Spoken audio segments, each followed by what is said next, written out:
ಎಂದು ಪಾಠ ನಿಲ್ಲದು. ಹಗಲೇ ಇರಲಿ ಇರುಳೇ ಇರಲಿ ಕಲಿಕೆ ಸಾಗಿಹುದು, ಕಲಿಕೆ ಎಂದು ನಿಲ್ಲದು. ಕನಸನ್ನು ಬಿತ್ತುವ ಕಾಯಕವಿಲ್ಲಿ ನಿತ್ಯ ನಡೆದಿಹುದು.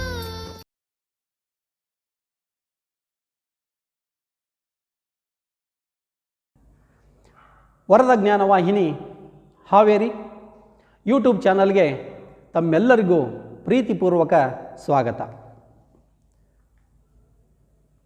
ನಾನು ನಿಮ್ಮೆಲ್ಲರ ಪ್ರೀತಿಯ ಶಿಕ್ಷಕ ಶಂಕರ್ ಹಾರ್ನಳ್ಳಿ, ಕನ್ನಡ ಭಾಷಾ ಶಿಕ್ಷಕರು, ಸರ್ಕಾರಿ ಪ್ರೌಢಶಾಲೆ ಕಳ್ಳಿಹಾಳ, ತಾಲೂಕು ಹಾವೇರಿ, ಜಿಲ್ಲಾ ಹಾವೇರಿ.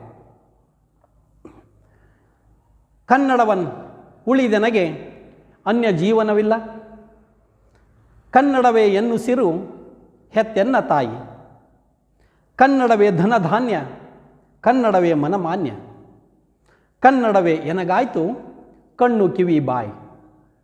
ಬೆನಗಲ್ ರಾಮರಾಯರ ಸುಂದರವಾದಂತಹ ನುಡಿಮುತ್ತನ್ನು ಸ್ಮರಿಸ್ತಾ, ವಿದ್ಯಾರ್ಥಿಗಳೇ, ಪ್ರಥಮ ಭಾಷೆ ಕನ್ನಡ ಗದ್ಯ ಭಾಗ 4 ಭಾಗ್ಯಶಿಲ್ಪಿಗಳು ಅನ್ನುವಂತಹ ಗದ್ಯ ಭಾಗದಲ್ಲಿ ಈಗಾಗಲೇ ನಾವು ಕನ್ನಡ ನಾಡಿನ ಭಾಗ್ಯಶಿಲ್ಪಿಯಾದಂತಹ ನಾಲ್ವಡಿ ಕೃಷ್ಣರಾಜ ಒಡೆಯರ ಬಗ್ಗೆ ಕಳೆದ ತರಗತಿಯಲ್ಲಿ ಅಭ್ಯಾಸವನ್ನು ಮಾಡಿದ್ವಿ.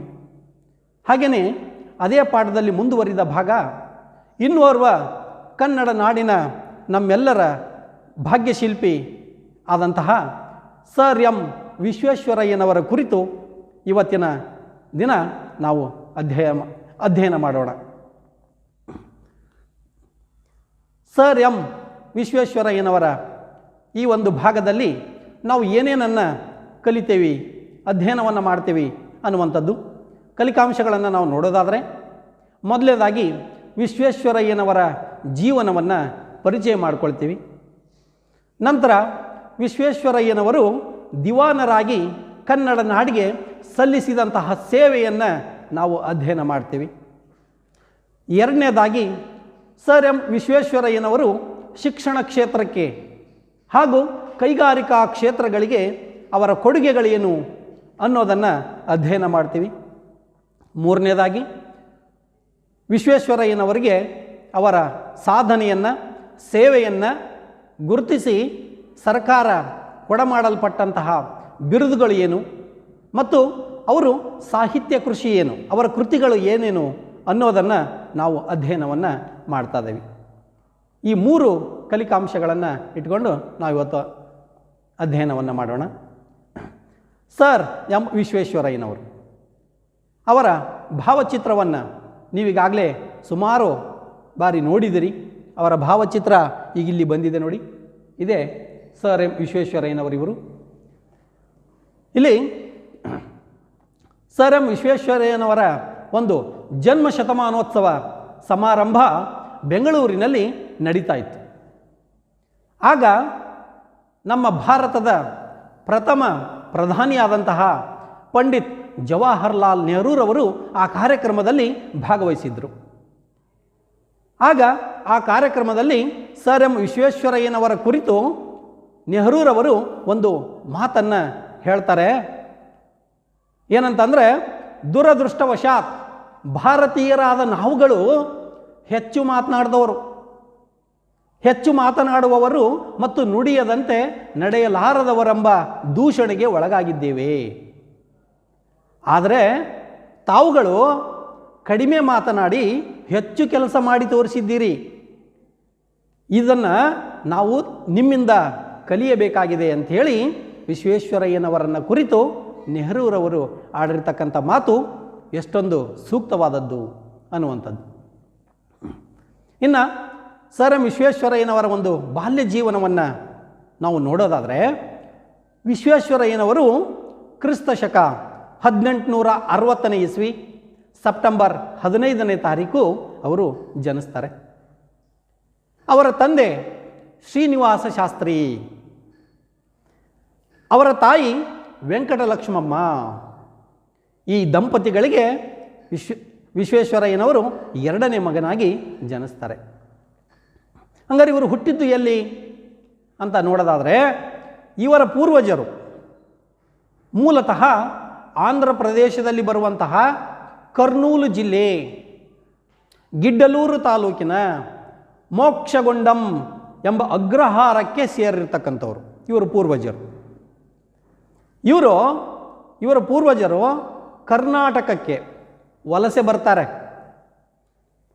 ಇವರು ಎಲ್ಲಿಗೆ ವಲಸೆ ಬಂದರು ಅಂತಂದರೆ, ಚಿಕ್ಕಬಳ್ಳಾಪುರದ ಸಮೀಪ ಇರ್ತಕ್ಕಂಥ ಮುದ್ದೇನಹಳ್ಳಿಗೆ ಬಂದು ಇವರ ಪೂರ್ವಜರು ಬಂದು ನೆಲೆಸಿದರು. ನಂತರ ಇವರ ತಾಯಿಯಾದಂತಹ ವೆಂಕಟಲಕ್ಷ್ಮಮ್ಮ ಮಕ್ಕಳ ವಿದ್ಯಾಭ್ಯಾಸದ ಸಲುವಾಗಿ ತನ್ನ ಇಡೀ ತುಂಬು ಸಂಸಾರವನ್ನು ಚಿಕ್ಕಬಳ್ಳಾಪುರಕ್ಕೆ, ಮುದ್ದೇನಹಳ್ಳಿಯಿಂದ ಚಿಕ್ಕಬಳ್ಳಾಪುರಕ್ಕೆ ಸ್ಥಳಾಂತರಿಸ್ತಾರೆ. ಇನ್ನು ಇವರ ಒಂದು ಶಿಕ್ಷಣವನ್ನು ನೋಡೋದಾದರೆ, ಇವರು ತಮ್ಮ ಪ್ರಾಥಮಿಕ ಶಿಕ್ಷಣವನ್ನು ಚಿಕ್ಕಬಳ್ಳಾಪುರದಲ್ಲಿ ಮುಗಿಸಿದರು. ನಂತರ ಪ್ರೌಢ ಶಿಕ್ಷಣವನ್ನು ಬೆಂಗಳೂರಿನ ವೆಸ್ಲಿಯನ್ ಪ್ರೌಢಶಾಲೆಯಲ್ಲಿ ಪ್ರೌಢ ಶಿಕ್ಷಣವನ್ನು ಮುಗಿಸ್ತಾರೆ. ಇನ್ನು ಪದವಿ ಪೂರ್ವ ಶಿಕ್ಷಣವನ್ನು ಬೆಂಗಳೂರಿನ ಸೆಂಟ್ರಲ್ ಕಾಲೇಜಿನಲ್ಲಿ ಇಂಟರ್ಮೀಡಿಯೇಟ್ ಅಂದರೆ ಪದವಿ ಪೂರ್ವ ಶಿಕ್ಷಣ, 2 ವರ್ಷದ ಪದವಿ ಪೂರ್ವ ಶಿಕ್ಷಣವನ್ನು ಅಲ್ಲಿ ಮುಗಿಸ್ತಾರೆ. ಮತ್ತು ಅದೇ ಕಾಲೇಜಿನಲ್ಲಿ 3 ವರ್ಷದ BA ಪದವಿಯನ್ನು ಕೂಡ ಅವರು ಅದೇ ಕಾಲೇಜಿನಲ್ಲಿ ಮುಗಿಸಿದರು. ನಂತರ ಸರ್ ಎಂ ವಿಶ್ವೇಶ್ವರಯ್ಯನವರು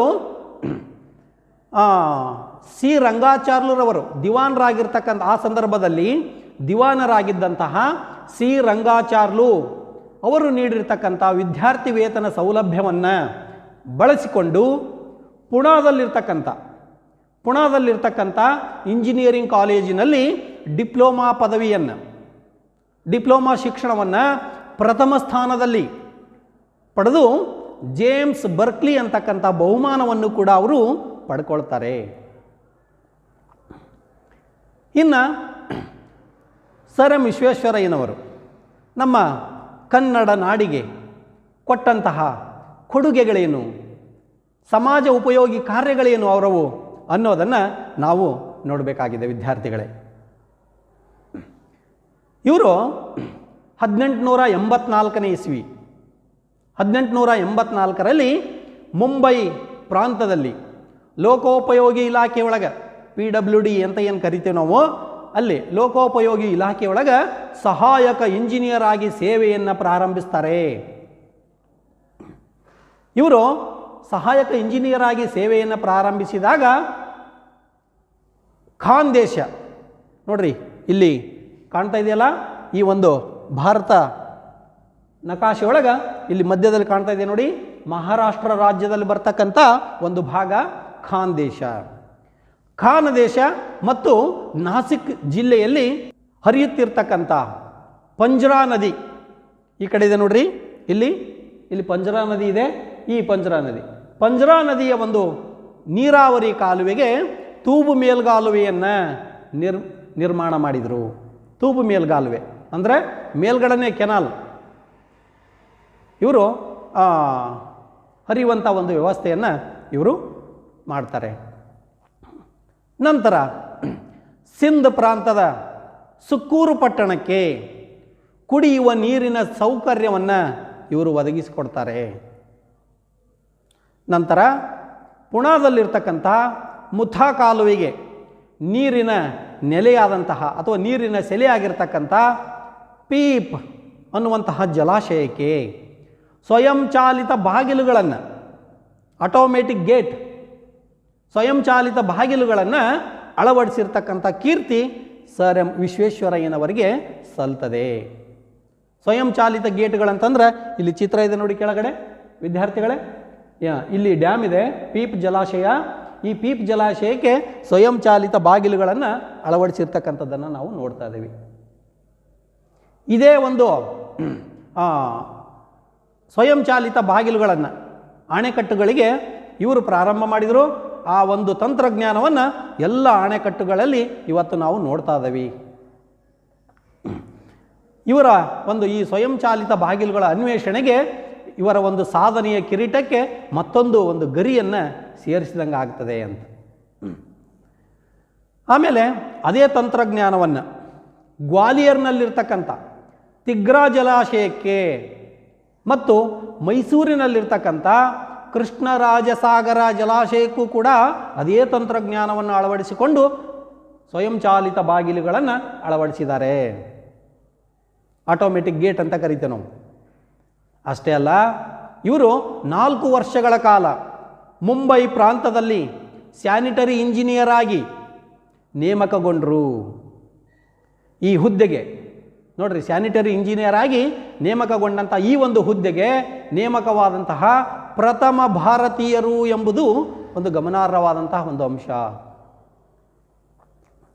ಅಷ್ಟೇ ಅಲ್ಲ ವಿದ್ಯಾರ್ಥಿಗಳೇ, ಇವರು ಮತ್ತೇನು ಸಾಮಾಜಿಕ ಕಾರ್ಯಗಳನ್ನು ಮಾಡಿದರು ಅಂತಂದರೆ, ಹೈದರಾಬಾದ್, ಆಂಧ್ರ ಪ್ರದೇಶದಲ್ಲಿ ಬರ್ತಕ್ಕಂಥ ಹೈದರಾಬಾದ್ ನಗರ ಮೊದಲು ಅಲ್ಲಿ 2 ನದಿಗಳು ಹೈದರಾಬಾದ್ ನಗರವನ್ನು ಪ್ರವಾಹ ಬಂದು ಸಾಕಷ್ಟು ಹಾನಿಯನ್ನು ಉಂಟು ಮಾಡ್ತಾ ಇದ್ದವು.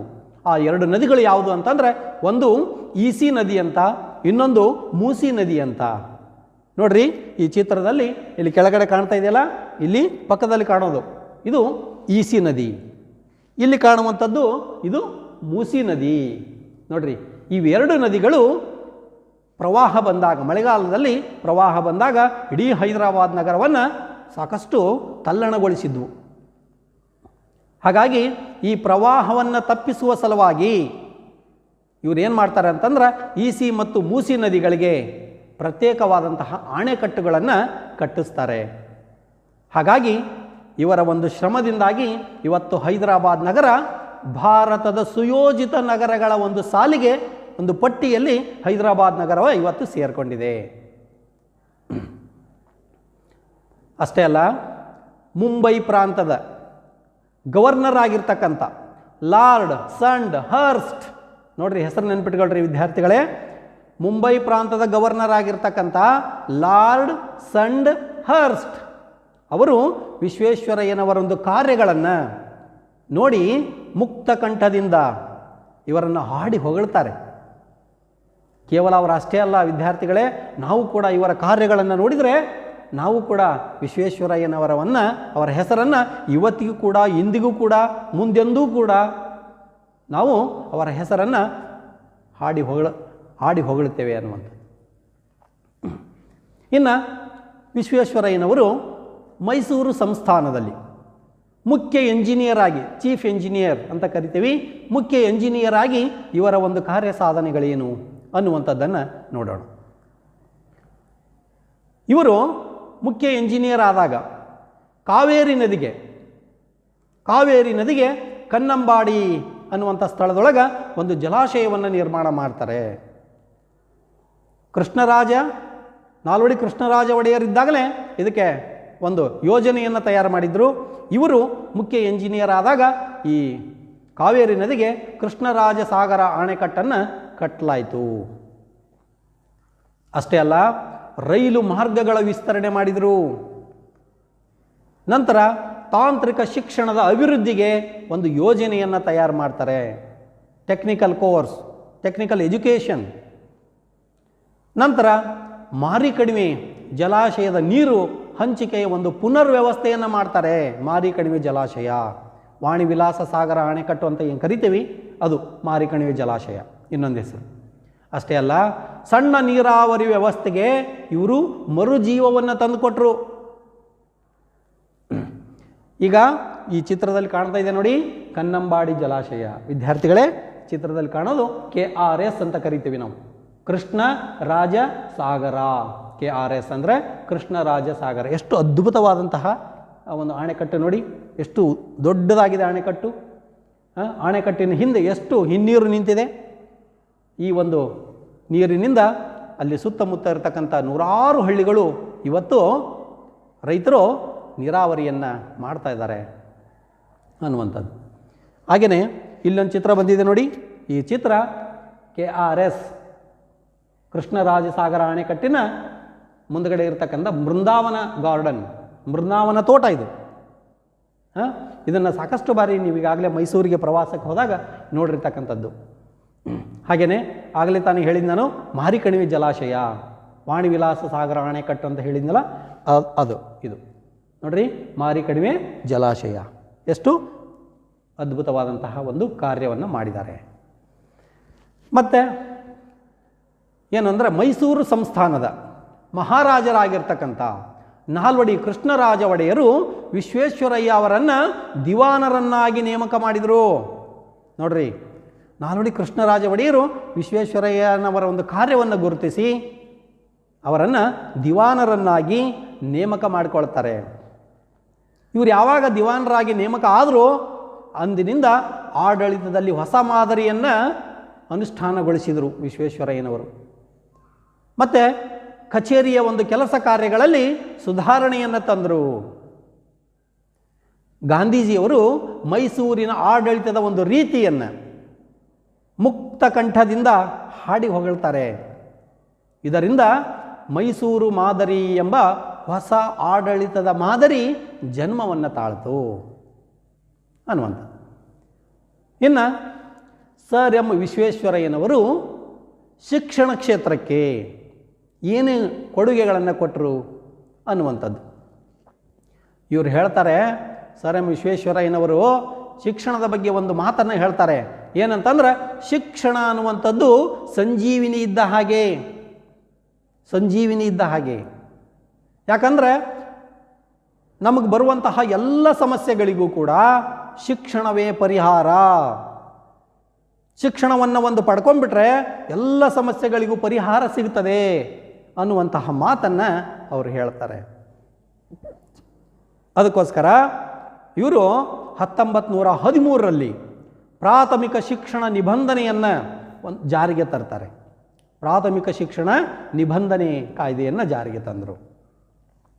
ಮತ್ತು ಇವರ ಕಾಲದಲ್ಲಿ, ಇವರು ದಿವಾನರಾಗಿರ್ತಕ್ಕಂಥ ಸಂದರ್ಭದಲ್ಲಿ ಪ್ರೌಢ ಶಿಕ್ಷಣ ಶಾಲೆಗಳು ಮದ್ರಾಸ್ ವಿಶ್ವವಿದ್ಯಾನಿಲಯದ ನಿಯಂತ್ರಣಕ್ಕೆ ಒಳಪಟ್ಟಿದ್ವು. ನಮ್ಮದು ಮೈಸೂರು ಸಂಸ್ಥಾನ ಆಗಿದ್ದರೂ ಕೂಡ ಪ್ರೌಢ ಶಿಕ್ಷಣ ಶಾಲೆಗಳು ಮದ್ರಾಸ್ ವಿಶ್ವವಿದ್ಯಾನಿಲಯದ ನಿಯಂತ್ರಣಕ್ಕೆ ಒಳಪಟ್ಟಿದ್ವು. ಇವರು ದಿವಾನರಾದ ಮೇಲೆ ಅದನ್ನು ಬದಲಿಸಿ ಮೈಸೂರು ಸಂಸ್ಥಾನವೇ ಈ ಪ್ರೌಢ ಶಿಕ್ಷಣದ ಅಂತಿಮ ಪರೀಕ್ಷೆಯನ್ನು ನಡೆಸ್ತಕ್ಕಂಥ ಒಂದು ಯೋಜನೆಯನ್ನು ಇವರು ಜಾರಿಗೆ ತರ್ತಾರೆ. ಅಷ್ಟೇ ಅಲ್ಲ, ಮೈಸೂರು ವಿಶ್ವವಿದ್ಯಾನಿಲಯದ ಒಂದು ಸ್ಥಾಪನೆಯನ್ನು, ಇವರ ಒಂದು ದೂರದೃಷ್ಟಿಯ ಒಂದು ಫಲಶ್ರುತಿ ಅದು. ಇವತ್ತು ನಾವೇನು ಮೈಸೂರು ಯೂನಿವರ್ಸಿಟಿ ಅಂತ ಏನು ನಾವು ನೋಡ್ತಾ ಇದ್ದೀವಿ, ಅದು ಇವರ ಕಾಲದಲ್ಲೇ ಪ್ರಾರಂಭ ಆಗಿದ್ದು ಅನ್ನುವಂಥ. ಆಮೇಲೆ ಶಿಕ್ಷಣಕ್ಕಾಗಿ ಅವರು ಒಂದು ಮಾತನ್ನು ಹೇಳ್ತಾರೆ. ಏನಂತಂದ್ರೆ, ಶಿಕ್ಷಣಕ್ಕಾಗಿ ಶಿಕ್ಷಣವಿರಬೇಕು, ಅದು ಕೆಲವೇ ಜನರ ಸ್ವತ್ತಾಗಬಾರದು, ಕೆಲವೇ ಜನರ ಸ್ವತ್ತಾಗಬಾರ್ದು. ಅದು ಶಿಕ್ಷಣ ಅನ್ನುವಂಥದ್ದು ಎಲ್ಲರ ಆ ಜನ್ಮ ಸಿದ್ಧ ಹಕ್ಕಾಗಬೇಕು, ಎಲ್ಲರಿಗೂ ಕೂಡ ಅದು ತಲುಪಬೇಕು ಅನ್ನುವಂಥದ್ದು ಅವರ ಒಂದು ಧ್ಯೇಯವಾಗಿತ್ತು ಅನ್ನುವಂಥದ್ದು. ಅಷ್ಟೇ ಅಲ್ಲ ವಿದ್ಯಾರ್ಥಿಗಳೇ, ಇವರ ಮತ್ತೊಂದು ಅತ್ಯಮೂಲ್ಯವಾದಂತಹ ಒಂದು ಕೊಡುಗೆ ಏನಪ್ಪ ಅಂತಂದರೆ, ತಾಂತ್ರಿಕ ಮತ್ತು ವೃತ್ತಿಪರ ಶಿಕ್ಷಣಕ್ಕೆ ಇವರು ಆದ್ಯತೆಯನ್ನು ಕೊಡ್ತಾರೆ. ಟೆಕ್ನಿಕಲ್ ಕೋರ್ಸ್ ಅನ್ನುವಂಥದ್ದು, ತಾಂತ್ರಿಕ ಮತ್ತು ವೃತ್ತಿಪರ ಶಿಕ್ಷಣ, ಪ್ರೊಫೆಷನಲ್ ಕೋರ್ಸ್, ಈ ಒಂದು ಶಿಕ್ಷಣಕ್ಕೆ ಆದ್ಯತೆಯನ್ನು ಕೊಟ್ಟರು. ಹಾಗಾಗಿ ಇವರು ತಮ್ಮ ಆಡಳಿತದ ಅವಧಿಯೊಳಗೆ ಬೆಂಗಳೂರಿನಲ್ಲಿ ಮೆಕ್ಯಾನಿಕಲ್ ಇಂಜಿನಿಯರಿಂಗ್ ಶಾಲೆಯನ್ನು, ಕಾಲೇಜನ್ನು ಪ್ರಾರಂಭ ಮಾಡ್ತಾರೆ. ಮೈಸೂರಿನಲ್ಲಿ ಚಾಮರಾಜೇಂದ್ರ ಟೆಕ್ನಿಕಲ್ ಇನ್ಸ್ಟಿಟ್ಯೂಟ್ಗಳನ್ನು ಪ್ರಾರಂಭಿಸ್ತಾರೆ. ಅಷ್ಟೇ ಅಲ್ಲ, ಏಕೀಕೃತ ಕರ್ನಾಟಕದ ಒಂದು ರಚನೆ ಮತ್ತು ಕನ್ನಡ ಭಾಷೆ ಹಾಗೂ ಸಾಹಿತ್ಯಗಳ ಬಗ್ಗೆ ಸಾರ್ವಜನಿಕರಲ್ಲಿ ಉಂಟಾಗಿರ್ತಕ್ಕಂಥ ಒಲವನ್ನು ಮನಗಂಡು ಕನ್ನಡ ಸಾಹಿತ್ಯ ಪರಿಷತ್ತನ್ನು ಸ್ಥಾಪಿಸ್ತಾರೆ ಇವರ ಒಂದು ಅಧಿಕಾರದ ಅವಧಿಯಲ್ಲಿ. ಇನ್ನು ಸರ್ ಎಂ ವಿಶ್ವೇಶ್ವರಯ್ಯನವರು ಕೈಗಾರಿಕಾ ಕ್ಷೇತ್ರಕ್ಕೆ ಏನು ಕೊಡುಗೆಗಳನ್ನು ಕೊಟ್ಟರು ಅನ್ನೋದು. ಇವರು ವಿಶ್ವೇಶ್ವರಯ್ಯನವರು ಹೇಳ್ತಾರೆ ಏನಂತಂದರೆ, ಕೈಗಾರಿಕೀಕರಣ ಇಲ್ಲವೇ ಅವನತಿ, ಎಂಬ ಒಂದು ಘೋಷವಾಕ್ಯ ಇವ್ರದು. ಕೈಗಾರಿಕೀಕರಣ ಆಗಬೇಕು, ಇಲ್ಲ ಅವನತಿ ಆಗಬೇಕು. ಅಂದರೆ ಕೈಗಾರಿಕಾ ಕ್ಷೇತ್ರಕ್ಕೆ ಇವರು ಸಾಕಷ್ಟು ಮಹತ್ವವನ್ನು ಕೊಟ್ಟಿದ್ದರು ಅಂತ. ಎಲ್ಲಿ ಕೈಗಾರಿಕೆಗಳು ಬೆಳೀತವೆ, ಎಲ್ಲಿ ಕೈಗಾರಿಕೆಗಳನ್ನು ಸ್ಥಾಪನೆ ಮಾಡ್ತೀವಿ, ಅಲ್ಲಿ ಆ ಊರು, ಆ ನಗರ, ಆ ದೇಶ, ಆ ನಾಡು ಅಭಿವೃದ್ಧಿ ಆಗ್ತದೆ ಅನ್ನುವಂಥದ್ದು ಇವರ ಒಂದು ಯೋಚನೆ. ಹಾಗಾಗಿ ಇವರು ಭದ್ರಾವತಿಯಲ್ಲಿ ಕಬ್ಬಿಣ ಮತ್ತು ಉಕ್ಕು ಕಾರ್ಖಾನೆಯನ್ನು ಸ್ಥಾಪಿಸಿದರು. ಭದ್ರಾವತಿ ಒಳಗೆ ಇವತ್ತಿಗೂ ಕೂಡ ಭದ್ರಾವತಿಯಲ್ಲಿ ಆ ಒಂದು ಕಾರ್ಖಾನೆಗೆ ಇವರ ಹೆಸರೇ ಇದೆ. ವಿಶ್ವೇಶ್ವರಯ್ಯನವರ ಹೆಸರೇ ಆ ಕಾರ್ಖಾನೆಗೆ ಇಟ್ಟಿದ್ದಾರೆ ಅನ್ನುವಂಥ. ಆಮೇಲೆ ಹಂಚಿನ ಕಾರ್ಖಾನೆಯನ್ನು ಪ್ರಾರಂಭ ಮಾಡಿದರು. ಮೂಳೆ ಮತ್ತು ರಸಗೊಬ್ಬರ ತಯಾರಿಕಾ ಕಾರ್ಖಾನೆಗಳನ್ನು ಇವರು ಪ್ರಾರಂಭ ಮಾಡ್ತಾರೆ. ಮತ್ತು ಸಕ್ಕರೆ ಕಾರ್ಖಾನೆಗಳನ್ನು, ಎಲ್ಲಿ ಕಬ್ಬು ಬೆಳೀತಾರೆ ರೈತರು ಆ ಭಾಗದಲ್ಲಿ ಸಕ್ಕರೆ ಕಾರ್ಖಾನೆಗಳನ್ನು ಪ್ರಾರಂಭ ಮಾಡ್ತಾರೆ. ಔಷಧಿ ತಯಾರಿಕಾ ಘಟಕಗಳನ್ನು ಶುರು ಮಾಡಿದರು. ಮತ್ತು ಗಂಧದ ಎಣ್ಣೆಯ ಕಾರ್ಖಾನೆಯನ್ನು ಮೈಸೂರಿನಲ್ಲಿ, ಗಂಧದ ಎಣ್ಣೆ, ಸ್ಯಾಂಡಲ್ ಫ್ಯಾಕ್ಟ್ರಿಗಳು, ಸ್ಯಾಂಡಲ್ ಸೋಪ್, ಈಗೇನು ನಾವು ನೋಡ್ತಾ ಇದ್ದೀವಿ ಮೈಸೂರು ಸ್ಯಾಂಡಲ್ ಸೋಪ್ ಅಂತ ಏನು ಕರಿತೀವಿ, ಅದು ಇವರ ಕಾಲದಲ್ಲೇ ತಯಾರಾಗಿರ್ತಕ್ಕಂಥ ಒಂದು ಕಾರ್ಖಾನೆ. ಅಷ್ಟೇ ಅಲ್ಲ, ಬೆಂಕಿ ಕಡ್ಡಿ ಹಾಗೂ ಕಾಗದದ ಕಾರ್ಖಾನೆಗಳು ಇವರ ಅವಧಿಯಲ್ಲಿ ಪ್ರಾರಂಭಗೊಂಡವು ಅನ್ನುವಂಥದ್ದು. ಅಷ್ಟೇ ಅಲ್ಲ ವಿದ್ಯಾರ್ಥಿಗಳೇ, ಸೋಪಿನ ಫ್ಯಾಕ್ಟ್ರಿಗಳು ಮತ್ತು ಲೋಹ ತಯಾರಿಕೆ, ಕಲೆ ಮತ್ತು ಕರಕುಶಲ ಡಿಪೋ, ಮತ್ತು ಕೃಷ್ಣರಾಜೇಂದ್ರ ಬಟ್ಟೆ ಗಿರಣಿಗಳು, ಕಾಗದದ ಒಂದು ಕಾರ್ಖಾನೆ, ಪೇಪರ್ ಫ್ಯಾಕ್ಟ್ರಿಗಳು, ರಟ್ಟು, ಪೆನ್ಸಿಲ್, ಬೆಂಕಿ ಕಡ್ಡಿ ಮತ್ತು ಪೀಠೋಪಕರಣ ತಯಾರಿಕಾ ಘಟಕಗಳು, ಒಂದಲ್ಲ ಎರಡಲ್ಲ ನೂರಾರು ರೀತಿಯ ಕೈಗಾರಿಕೆಗಳು ಇವರ ಅವಧಿಯಲ್ಲಿ ಕಾರ್ಯಾರಂಭ ಮಾಡಿದವು ಅನ್ನುವಂಥದ್ದನ್ನು ನಾವು ಗಮನಿಸಲೇಬೇಕು. ಇವನ್ನೆಲ್ಲ ನೀವು ಸರಿಯಾಗಿ ನೆನಪಿಟ್ಕೊಳ್ಬೇಕಾಗುತ್ತೆ. ಯಾಕಂದರೆ ವಿಶ್ವೇಶ್ವರಯ್ಯನವರ ಒಂದು ಕೊಡುಗೆಗಳೇನು, ಕನ್ನಡ ನಾಡಿಗೆ ಅವರು ಸಲ್ಲಿಸಿದಂತಹ ಸೇವೆ ಅಥವಾ ಕೊಡುಗೆಗಳೇನು ಅಂತ ಕೇಳಿದಾಗ ಪ್ರಶ್ನೆಯನ್ನು, ಇವೆಲ್ಲ ಅಂಶಗಳನ್ನು ನೀವು ಬರೀಬೇಕಾಗ್ತದೆ ವಿದ್ಯಾರ್ಥಿಗಳೇ. ನಂತರ ಇವರು ವಿಶ್ವೇಶ್ವರಯ್ಯನವರು ಹಣಕಾಸು ನೀತಿಯಲ್ಲಿ ಮಾಡಿದಂತಹ ಮಾರ್ಪಾಡುಗಳೇನು ಅನ್ನುವಂಥದ್ದು. ಇವರು ಆರ್ಥಿಕ ಚಟುವಟಿಕೆಗಳಿಗೆ ಭದ್ರ ಬುನಾದಿ ಹಾಕುವಂತಹ ಒಂದು ಉದ್ದೇಶದಿಂದ ಹಣಕಾಸು ನೀತಿಯಲ್ಲಿ ಮಾರ್ಪಾಡನ್ನು ಮಾಡಿದರು. ಏನು ಮಾರ್ಪಾಡನ್ನು ಮಾಡಿದರು? 1913ರಲ್ಲಿ ಮೈಸೂರು ಬ್ಯಾಂಕ್ ಪ್ರಾರಂಭವಾಯಿತು. ಈಗ ನಾವೇನು ಮೈಸೂರು ಬ್ಯಾಂಕ್ ಅಂತ ಕರಿತೀವಿ, ಸ್ಟೇಟ್ ಬ್ಯಾಂಕ್ ಆಫ್ ಮೈಸೂರು ಅಂತ ಕರಿತೀವಿ, ಅದು 1913ರಲ್ಲಿ ಇವರ ಆಡಳಿತದ ಅವಧಿಯಲ್ಲಿ ಪ್ರಾರಂಭವಾಗ್ತದೆ. ನಂತರ ಉಳಿತಾಯ ಬ್ಯಾಂಕುಗಳು ಅಸ್ತಿತ್ವಕ್ಕೆ ಬಂದವು. ಆಮೇಲೆ ಅಷ್ಟೇ ಅಲ್ಲ, ಕೈಗಾರಿಕೆಗಳ ಅಭಿವೃದ್ಧಿಗೋಸ್ಕರನೇ ಇವರು ಫೀಡರ್ ಬ್ಯಾಂಕ್ಗಳನ್ನು ಸ್ಥಾಪನೆ ಮಾಡಿದರು. ಫೀಡರ್ ಬ್ಯಾಂಕ್ ನೆನಪಿಟ್ಕೊಳ್ಳಿ, ಕೈಗಾರಿಕೆಗಳ ಅಭಿವೃದ್ಧಿಗೆ ಫೀಡರ್ ಬ್ಯಾಂಕ್ಗಳನ್ನು ಸ್ಥಾಪನೆ ಮಾಡಿದರು. ಮತ್ತು ಕೈಗಾರಿಕೆಗಳಿಗೆ ಹೂಡಿಕೆ ಮತ್ತು ಅಭಿವೃದ್ಧಿ ನಿಧಿಗಳು ರಚನೆಗೊಂಡವು. ನಂತರ ಸಾರ್ವಜನಿಕ ಜೀವ ವಿಮಾ ಯೋಜನೆಯನ್ನು ಜಾರಿಗೆ ತಂದರು. ಜೀವ ವಿಮಾ ಯೋಜನೆ, ಲೈಫ್ ಇನ್ಶೂರೆನ್ಸ್ ಕಂಪನಿಗಳಂತ ಏನಿದಾವೆ ಅವು ಜಾರಿಗೆ ತರ್ತಾರೆ. ಇನ್ನು ರೈತರಿಗೋಸ್ಕರ ಹಾಗೂ ಕರಕುಶಲ ಕೆಲಸಗಾರರಿಗೆ ಸಾಲದ ಸೌಲಭ್ಯವನ್ನು ನೀಡಲಿಕ್ಕೆ ಕೆಲವೊಂದು ಸಹಕಾರಿ ಕ್ಷೇತ್ರವನ್ನು ಬಲವರ್ಧನೆಗೊಳಿಸಿ ಸಹಕಾರಿ ಬ್ಯಾಂಕ್ಗಳನ್ನು ಸ್ಥಾಪನೆ ಮಾಡಿದರು. ಕೋಆಪರೇಟಿವ್ ಬ್ಯಾಂಕ್ ಅಂತ ಕರಿತೀವಿ ನಾವು ಇವತ್ತು, ಕೋಆಪರೇಟಿವ್ ಸೊಸೈಟಿ ಅಂತ ಕರಿತೀವಿ. ಇವರ ಕಾಲದಲ್ಲೇ ಅವು ಕಾರ್ಯಾರಂಭ ಶುರು ಮಾಡಿದವು ಅನ್ನುವಂಥದ್ದು. ಇನ್ನು ವಿಶ್ವೇಶ್ವರಯ್ಯನವರ ಒಂದು ಕೃತಿಗಳು ಮತ್ತು ಇವರಿಗೆ ಸಿಕ್ಕಂತಹ ಬಿರುದುಗಳು ಮತ್ತು ಪ್ರಶಸ್ತಿಗಳು ಏನು ಅನ್ನೋದನ್ನು ನೋಡೋಣ. ಸರ್ ಎಂ ವಿಶ್ವೇಶ್ವರಯ್ಯನವರದು ಒಂದು ಗೊಮ್ಮಟ ವ್ಯಕ್ತಿತ್ವ ಅಂತಂದರೆ ಉನ್ನತವಾದಂತಹ ವ್ಯಕ್ತಿತ್ವ ಅನ್ನುವಂಥದ್ದನ್ನು ನಾವು ನೋಡಲೇಬೇಕು. ಯಾಕೆ ಅಂತಂದರೆ ಸರ್ ಎಂ ವಿಶ್ವೇಶ್ವರಯ್ಯನವರು ಆಡು ಮುಟ್ಟದ ಸೊಪ್ಪಿಲ್ಲ ಎಂಬ ಗಾದೆ ಮಾತಿನಂತೆ ಇವರು ಎಲ್ಲ ಕ್ಷೇತ್ರದಲ್ಲೂ ಕೂಡ, ಪ್ರತಿಯೊಂದು ಕ್ಷೇತ್ರದಲ್ಲೂ ಕೂಡ ಇವರು ಸೇವೆಯನ್ನು ಸಲ್ಲಿಸಿದ್ದಾರೆ. ಇವರ ಸೇವೆಯನ್ನು ಗುರುತಿಸಿ ಬ್ರಿಟಿಷ್ ಸರ್ಕಾರ, ಅಂದಿನ ಬ್ರಿಟಿಷ್ ಸರ್ಕಾರ ಸರ್ ಎಂ ವಿಶ್ವೇಶ್ವರಯ್ಯನವರಿಗೆ ಸರ್ ಅನ್ನುವಂತಹ ಪದವಿಯನ್ನು ನೀಡಿ ಗೌರವಿಸಿತು. ನೋಡ್ರಿ, ಸರ್ ಅಂತಕ್ಕಂಥ ಪದವಿಯನ್ನು ನೀಡಿದ್ದು ಬ್ರಿಟಿಷ್ ಸರ್ಕಾರ. ಇದನ್ನು ನಾವು ಗಮನಿಸಲೇಬೇಕು ಮತ್ತು ಮೆಚ್ಚಲೇಬೇಕು ಅನ್ನುವಂಥದ್ದು. ಹಾಗಾಗಿ ಇವತ್ತಿಗೂ ಕೂಡ ನಾವು ವಿಶ್ವೇಶ್ವರಯ್ಯನವರ ಹೆಸರನ್ನು ಹೇಳಬೇಕಾದ್ರೆ ಮೊದಲು ಸರ್ ಅಂತಕ್ಕಂಥ ಅವರ ಪದವಿಯನ್ನು ಹೇಳಿ ನಂತರ ಅವರ ಹೆಸರನ್ನು ಹೇಳ್ತಾ ಇದ್ದೀವಿ. ಸರ್ ಎಂ ವಿಶ್ವೇಶ್ವರಯ್ಯ ಅಂತ ಹೇಳ್ತೀವಿ.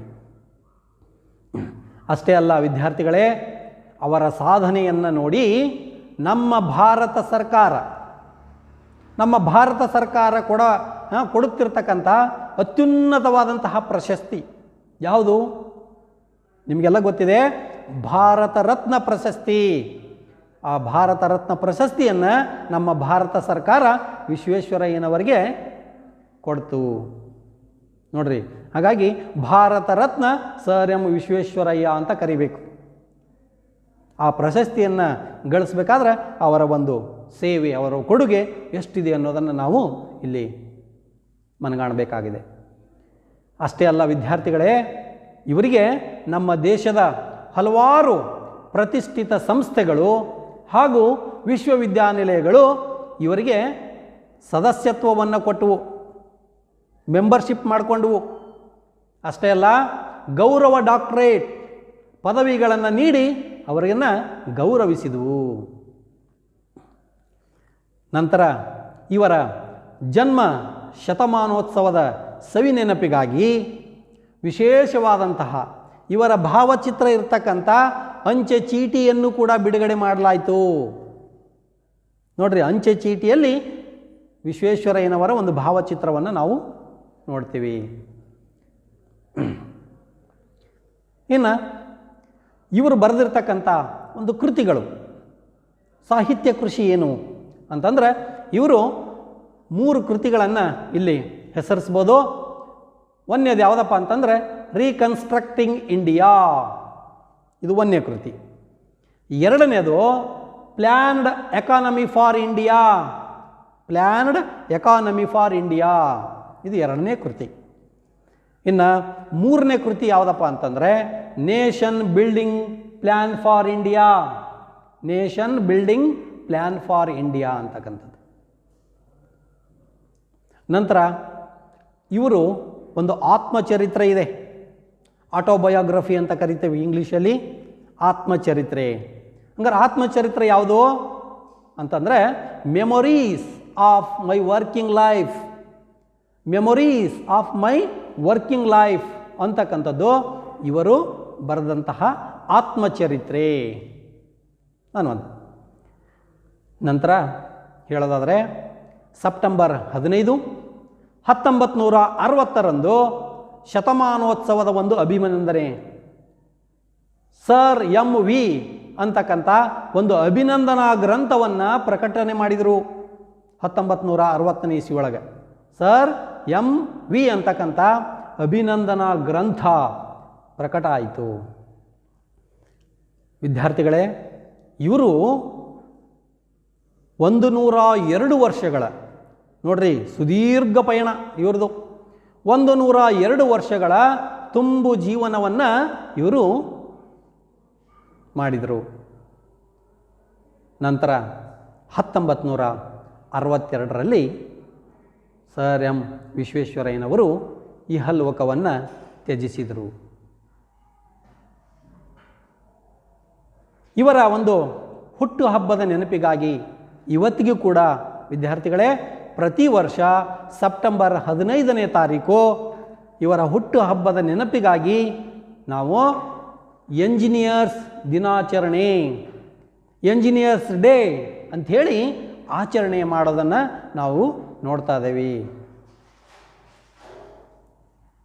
ಇದಿಷ್ಟು ನಮ್ಮ ಕನ್ನಡ ನಾಡಿನ ಭಾಗ್ಯಶಿಲ್ಪಿಯಾದಂತಹ ಸರ್ ಎಂ ವಿಶ್ವೇಶ್ವರಯ್ಯನವರು ಅವರು ನಮ್ಮ ಕನ್ನಡ ನಾಡಿಗೆ ಸಲ್ಲಿಸಿದಂತಹ ಸೇವೆ, ಕೊಡುಗೆ ಇದನ್ನು ನಾವು ಯಾವತ್ತಿಗೂ ಕೂಡ ಮರಿಬಾರ್ದು, ಯಾವತ್ತಿಗೂ ಕೂಡ ಮರಿಬಾರ್ದು. ಅವರ ಸಾಧನೆಯನ್ನು ನಾವು, ಅವರ ಕೊಡುಗೆಗಳನ್ನು ನಾವು ಮರಿಲಿಕ್ಕೆ ಸಾಧ್ಯನೇ ಇಲ್ಲ ಅನ್ನುವಂಥದ್ದನ್ನು ಹೇಳ್ತಾ ಎಲ್ಲರಿಗೂ ಧನ್ಯವಾದಗಳು.